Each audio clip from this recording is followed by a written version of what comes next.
రాజకీయాల్లో త్యాగం వెలకట్టలేనిది. వేరొకరి కోసం తమ టికెట్ త్యాగం చేసే లీడర్లకు ఒక రేంజ్ ఉంటుంది.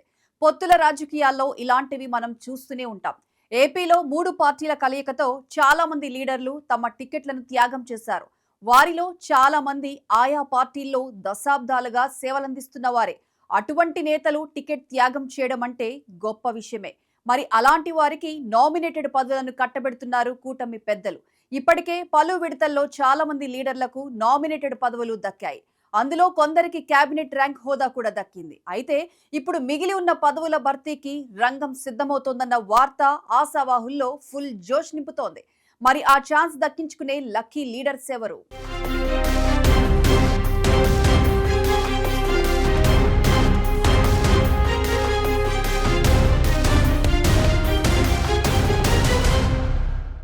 ఏపీ రాజకీయాల్లో నామినేటెడ్ పదవులు ఎప్పుడూ ప్రత్యేక స్థానం కలిగి ఉంటాయి. ఇవి నేరుగా ప్రజల ఓట్లతో గెలవాల్సిన అవసరం లేని పదవులు. కానీ ఒక పార్టీ శక్తిని, నాయకత్వం, విశ్వాసాన్ని, సామాజిక సమీకరణాలను ప్రతిబింబించే సాధనాలుగా ఉంటాయి. ఎన్నికల్లో గెలిచేందుకు ఆర్థిక సామర్థ్యం లేని వారికి, పార్టీ కోసం కష్టపడిన నేతలకు అవి తీపి బహుమతిగా వస్తాయి. ఒక ప్రాంతానికి లేదంటే ఒక కులానికి ప్రాధాన్యం తక్కువైందనే భావన కలిగితే ఆ లోటును భర్తీ చేయడానికి కూడా ఈ పదవులను భర్తీ చేస్తూ ఉంటాయి. మార్కెట్ యార్డ్ కమిటీలు, కార్పొరేషన్లు, బోర్డులు, అకాడమీలు ఇలా విభిన్న రంగాల్లో ఈ పదవులు ఉంటాయి. వీటికి పెద్దగా అధికార పరిమితులు లేకపోయినా ఒక గుర్తింపు, ప్రభావం, గౌరవం వస్తాయి. కొంతమందికి ఇవి భవిష్యత్తులో ఎమ్మెల్యే లేదా ఎంపీ టికెట్కి పునాదిగా కూడా పనిచేస్తాయి. సర్కారు వైపు నుంచి చూస్తే ప్రతి నియోజకవర్గంలో తన పార్టీకి బలమైన వర్గం నిలిచేలా చేయడం, అసంతృప్తిని తగ్గించడం, మనం పట్టించుకుంటున్నాం అనే సందేశాన్ని పంపించడం ముఖ్య లక్ష్యం అవుతుంది. అందుకే ఇవి అధికార పార్టీకి ఒక వ్యూహాత్మక సాధనగా నిలుస్తాయి. ప్రజల దృష్టిలో నామినేటెడ్ పదవులు కొన్నిసార్లు గ్లామర్ పోస్టులా కనిపిస్తాయి. పదవి రావడంతో ఒక నాయకుడికి గౌరవం పెరుగుతుంది. వాస్తవానికి పదవి పరిమితులు ఎక్కువైనా పార్టీ నుంచి గుర్తింపు దక్కిందనే ఆనందమే ముందుంటుంది. మొత్తానికి చెప్పాలంటే నామినేటెడ్ పదవులు, రాజకీయ లెక్కలు, సామాజిక సమతుల్యత, వ్యక్తిగత గుర్తింపు అన్నీ కలిపిన మిశ్రమం. ఇవి అధికార పార్టీలకు ఒక వ్యూహాత్మక సాధనం, నాయకులకు ఒక ఉత్సాహం, ప్రజలకు ఒక ప్రతీకాత్మక సందేశం. ఇప్పటికే ఏపీలో కూటమి సర్కార్ పలు విడతల్లో నామినేటెడ్ పదవులను భర్తీ చేసింది. ఇప్పుడు మిగిలిన పదవుల భర్తీకి కసరత్తు చేస్తుందన్న వార్తతో ఆశావహులు అలర్ట్ అయినట్లు కనిపిస్తుంది. ఎవరి మార్గాల్లో వారు పదవి కోసం ప్రయత్నాలు చేసుకుంటున్న సమాచారం.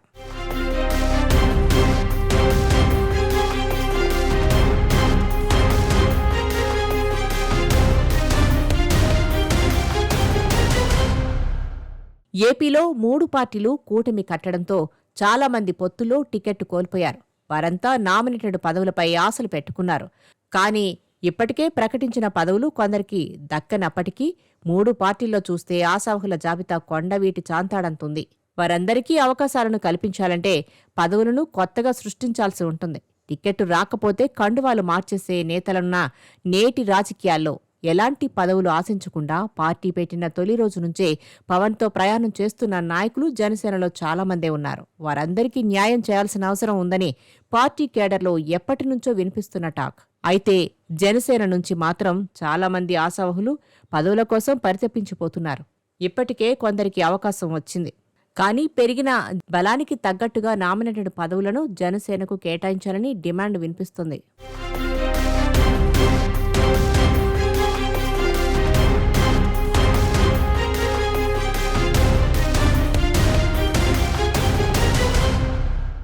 ఇక టీడీపీ విషయానికి వస్తే గ్రామస్థాయి నేతల నుంచి రాష్ట్రస్థాయి నేతల వరకు నామినేటెడ్ పదవుల కోసం పోటీ పడుతున్నారు.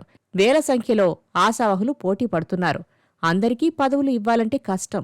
కూటమి ప్రభుత్వంలోనూ ఎక్కువ భాగం నామినేటెడ్ పదవులు టీడీపీ ఆధిపత్యంలోనే ఉంటున్నాయి. బలాబలాల పరంగా కూటమిలో పెద్ద పార్టీ అని చెప్పుకునే టీడీపీలో పదవి కోసం పోటీ మరింత ఎక్కువగా ఉంటుంది. మండల స్థాయి నుంచి జిల్లా స్థాయి వరకు పనిచేసిన వారు, విద్యార్థి విభాగం నుంచి మహిళా విభాగం వరకు కష్టపడ్డవారు ఇప్పుడు మనకు అవకాశం వస్తుందా అని వేచి చూస్తున్నారు. ముఖ్యంగా గత ఎన్నికల్లో పోటీ చేసి ఓడిపోయిన అభ్యర్థులు, వర్గ పోరాటాల్లో పక్కన పడ్డ నాయకులు నామినేటెడ్ పోస్టుల కోసం మరింత ఆసక్తిగా ఎదురుచూస్తున్నారు. చంద్రబాబు ఈ నియామకాల్లో ఎప్పుడూ జాగ్రత్తగా లెక్కలు వేస్తారు. ఒకవైపు పార్టీకి బలంగా పనిచేసిన వారిని ప్రోత్సహిస్తారు, మరోవైపు కుల సమీకరణాలు, ప్రాంతీయ సమతుల్యతను కాపాడుతారు.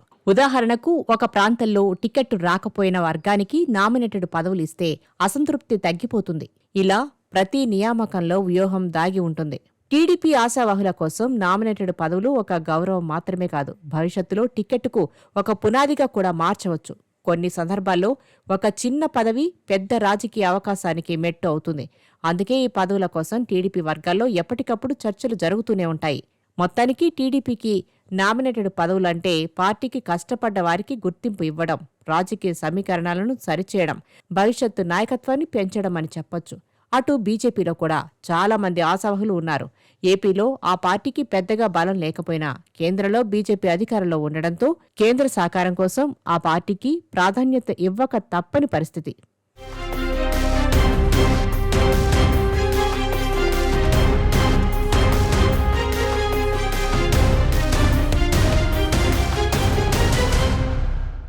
ఇక ఈసారి దసరా సందర్భంగా కూటమి నేతలకు పదవుల కానుక ఇచ్చేందుకు కసరత్తు మొదలైందట.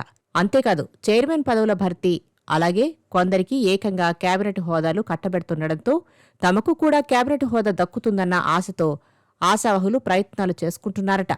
ఈసారి కోటాలో జనసేనకు అధిక ప్రాధాన్యత ఇచ్చే అవకాశముందని అంటున్నారు. అంతేకాదు, ఇప్పటి వరకు ప్రకటించిన పదవుల్లో జనసేన బలానికి తగ్గట్టుగా ఆ పార్టీకి పదవులను కేటాయించలేదు. కానీ ఈసారి జనసైనికుల మనస్సు దోచుకునేలా సీఎం చంద్రబాబు పదవులను కేటాయించడం ఖాయమన్న చర్చ రాజకీయ వర్గాల్లో జరుగుతుంది. చూడాలి మరి ఛాన్స్ దక్కించుకునే లక్కీ లీడర్స్ ఎవరో అన్నది.